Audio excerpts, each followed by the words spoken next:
ये तो स्पष्ट लिंचिंग है कि एक व्यक्ति राम मंदिर निर्माण के लिए समर्पण निधि के तहत काम कर रहा है, उसका उनसे कोई किसी प्रकार का द्वेष ही नहीं है। पूरी गली से आप पूछ लीजिए, पूरे यहाँ आसपास मोहल्ले से पूछ लीजिए, ये तो सीधी सीधी लिंचिंग है। कि यहाँ पर जो डीसीपी साहब थे उनको जानकारी थी नहीं, अपना बचाने के लिए, माहौल ठंडा करने के लिए, सच्चाई छुपाने के लिए गिरफ्तार करने के बाद उन्होंने ऐसा माहौल बनाया और बोल दिया वो बर्थडे पार्टी। ये परिवारों की संपत्ति तो उनको बेच दो, लेकिन उनको यहाँ रहने का कोई अधिकार नहीं है, बिल्कुल नहीं। उन पर हम विश्वास कर ही नहीं सकते। एक गली में 100 मकान है, एक मुसलमान का परिवार है और वो इतना घिनौना कृत्य कर रहा है, उनके साथ कैसे रह सकते हैं? उस आदमी से क्या बोलोगे जो बाकायदा ट्वीट करता है हमारे स्वास्थ्य के पीछे झाड़ू लेके भगाता हुआ, पानी और बिजली का फायदा क्या जब इस तरीके की हत्या होती रहेंगी। अरविंद केजरीवाल जी यहाँ पर इसलिए नहीं आए क्योंकि यहाँ पर कहीं ना इसका नाम रिंकू शर्मा था, और वो भी रिंकू शर्मा होता तो भी अगर एक बार को आने का सोचते तो बात थी। बात ये थी कि वो राम मंदिर के लिए निधि इकट्ठी हो रही थी, उसके लिए एक बजरंग दल का कार्यकर्ता, एक भारतीय जनता पार्टी का सपोर्टर, एक राम भक्त था, इसलिए वो यहाँ पर नहीं आए। क्योंकि और वो तो उनका तो राम से कोई लेना देना नहीं है। उस आदमी से क्या बोलोगे जो बाकायदा ट्वीट करता है हमारे स्वास्थ्य के पीछे झाड़ू लेके भगाता हुआ, तो यानी कहीं ना कहीं उसने तो अपनी मानसिकता दिखा रखी है कि वो हिंदू विरोधी व्यक्ति है। लेकिन आप हिंदू होने के बावजूद भी वोट सिर्फ इसलिए दे रहे हैं केजरीवाल जी को क्योंकि आपको फ्री बिजली पानी इस तरीके के बस किराया बस में जो है फ्री सफर दे रखा है। बस ये लालच में आपने अपने धर्म का अपमान करने वाले व्यक्ति को बार बार वोट करके मुख्यमंत्री बना रहे हो और उसके दिमाग में ये जाता जा रहा है। और आपके ही समाज का, हिंदू समाज के लोगों की दिल्ली में हत्या हो चुकी है। लोगों को तो नाम भी याद नहीं होगा भैया। मैं बताता हूँ पहले दिन से जहाँ से जुड़े हुए हम लोग, डॉक्टर नारंग ख्याला विकासपुरी में, ख्याला में अंकित कुमार, अंकित सक्सेना भी, कई लोग सोचते हैं अंकित कुमार और अंकित सक्सेना दो ही हैं। उसके बाद एक परिवार की निर्मम हत्या रोड पर, पत्नी बेटी और पति की खुद की पेट फाड़ा गया था, आपको याद होगा।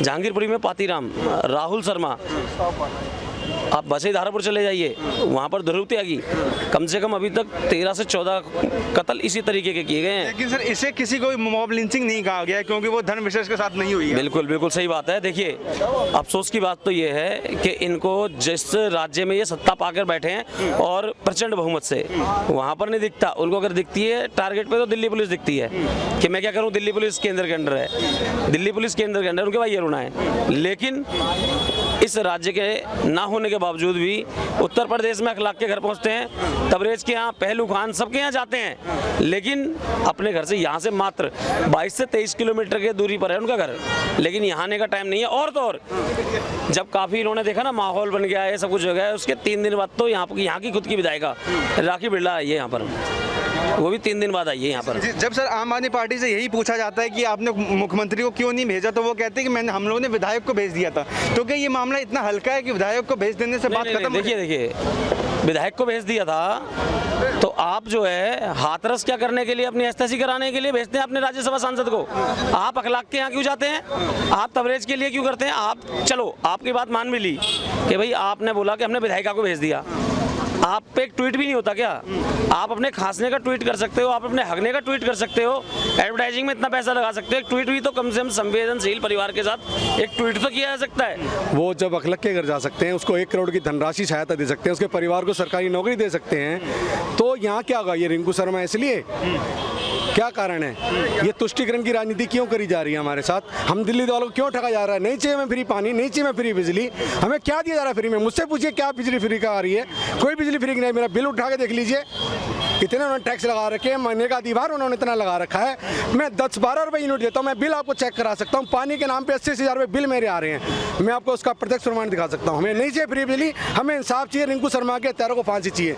उसको टारगेट करके मारा गया है, चुनिंदा करके मारा गया है, बिजली योजनाबद्ध तरीके से मारा गया है। किसी युवक को आप रात के 12 बजे 12-15 बंदे व्यक्ति मिलके उसको टारगेट करके चाकू घोंपोगे तो ये कहाँ की राजनीति, कहाँ की मानसिकता है? लेकिन सर पुलिस के पास 2 थ्योरी है। पुलिस कह रही है कि रेस्टोरेंट में दोस्तों का जो लड़ाई झगड़ा हुआ उसके कारण भी ये थ्योरी तो सर बनाई जा रही है। मैं बताऊं ये क्लियर हो गया, पहले ये क्लियर हो चुका है। इस पे मैं बताता हूँ ये क्लियर हो चुका है।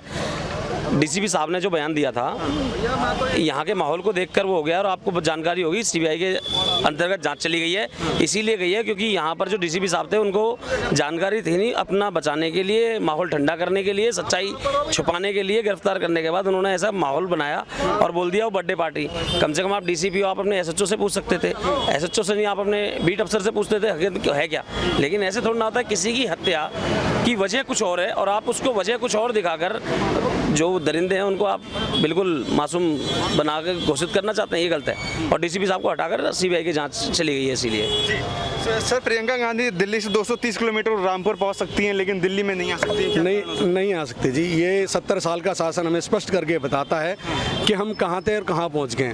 हमारी कोई गिनती नहीं, खाली हम वोट बैंक ही हैं इनके लिए और कुछ नहीं है। हमारा धर्म, हमारी मान्यताएं, हमारी परंपराएं इनके लिए कोई संबंध नहीं रखती। देखिए, जो आदमी विघटनकारी काम करेगा, जो देश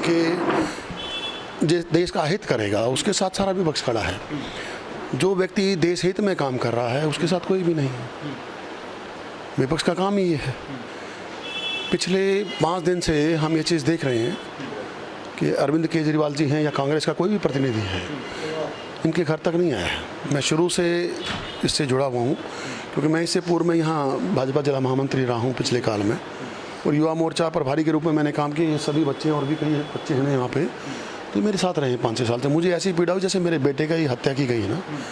तो हमने इसको जो है ना, तभी मीडिया, आप सभी सबसे ज़्यादा तो सहयोग मीडिया का रहा है इस सच्चाई को सामने लेके। नहीं तो पुलिस का भी आपने देख लिया था, पुलिस ने इसको दूसरा रंग दे दिया था कि आपसी रंजिश है।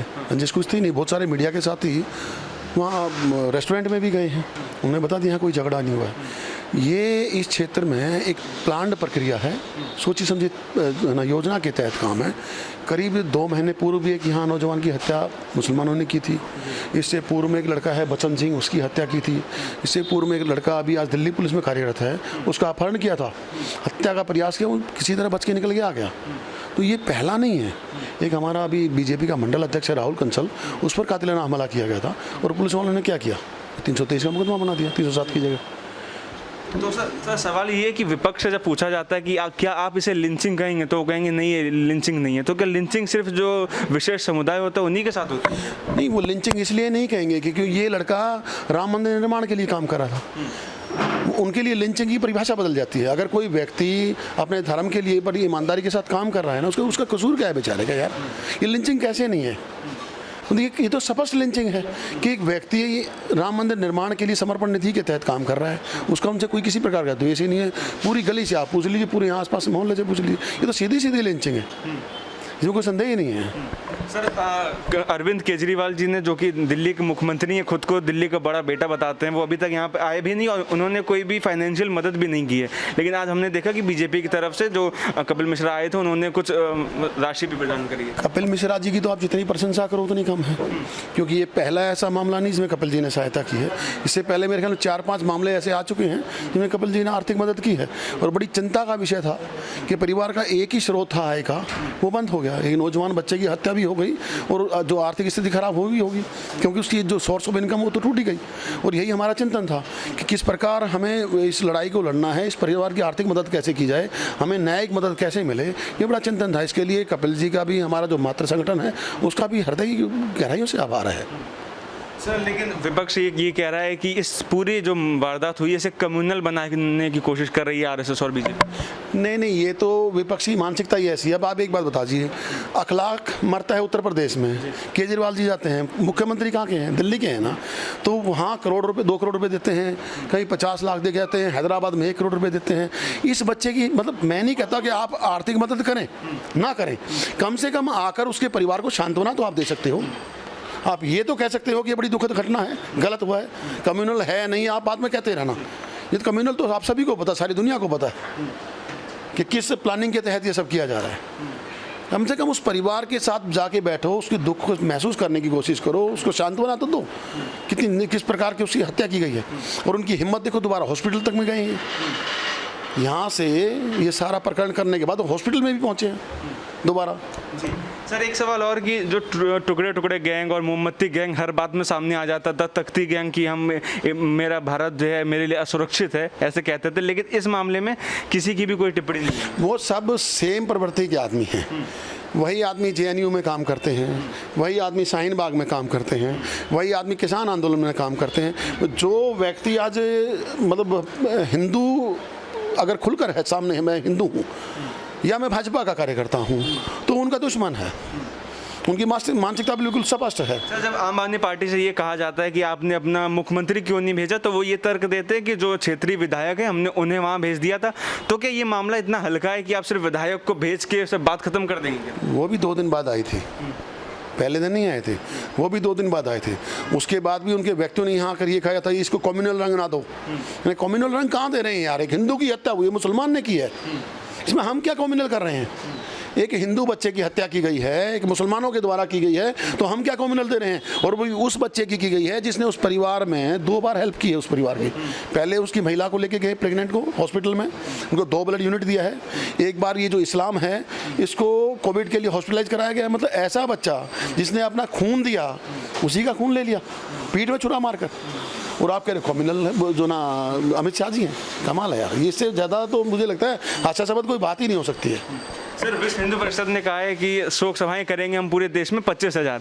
इसको लेके मुस्लिम पर्सनल लॉ बोर्ड ने ये कहा है कि ये पूरा पॉलिटिकल एंगल देना चाह रही है बीजेपी, सिर्फ और सिर्फ अपनी राजनीतिक बढ़त के लिए ये सारा काम कर रही है। नहीं, ये कोई राजनीतिकरण नहीं कर रहे हैं, हम सिर्फ जागरण अभियान चला रहे हैं। आप समझिए मेरी बात को, राजनीतिकरण में और जागरण अभियान में बहुत अंतर है। जिस दिन इस बच्चे की हत्या की गई, उसका परिवार अपने घर में नहीं आना चाहता था, आप समझिए। तो हम जब उसका परिवार, एक परिवार का एक 25 वर्षीय बच्चे की हत्या कर दी गई है, और उसकी माँ, उसके पिताजी, उसके भाई अपने घर में नहीं जा रहे हैं डर के मारे, तो हम तो एक चेतना अभियान चला रहा है विश्व हिंदू परिषद कि हिंदू परिवारों को जगाया जाए कि आपके खिलाफ अगर इस प्रकार की कोई जो ना कार्रवाई की जाती है, अगर इस प्रकार आपके खिलाफ कृत्य किए जाते हैं, तो आप स्वयं रक्षा तो करें, सामने तो आए स्वयं रक्षा के लिए। अगर ये जागरण अभियान गलत है तो ठीक है। अच्छा, रिंकू जी का जो परिवार है उनकी ये मांग है कि जिसने भी हत्या करी उनके जो घर हैं आसपास उसे सील कर दिया जाए। आपके हिसाब से क्या कार्रवाई होनी चाहिए? मैं ये मानता हूँ उनको ये बिल्कुल मकान सील नहीं कर देने, मकान को यहाँ से उनको ऐसा हटा देना चाहिए, इन मकानों को बेच देना चाहिए, सरकार इनको अधिकृत करे और किसी को भी बेच दे, मुसलमान को नहीं देना चाहिए। मैं तो ये, अगर मैं ये कहूँ कि इसमें मंदिर बना दो, फिर कम्युनल बात आ जाएगी। ये परिवार उनकी संपत्ति तो उनको बेच दो, लेकिन उनको यहाँ रहने का कोई अधिकार नहीं है, बिल्कुल नहीं। उन पर हम विश्वास कर ही नहीं सकते। एक गली में 100 मकान है, एक मुसलमान का परिवार है, और वो इतना मतलब इतना घिनौना कृत्य कर रहा है, उनके साथ कैसे रह सकते हैं? बिल्कुल नहीं रहना चाहिए। जी सर, बहुत बहुत धन्यवाद हमसे बात करने के लिए।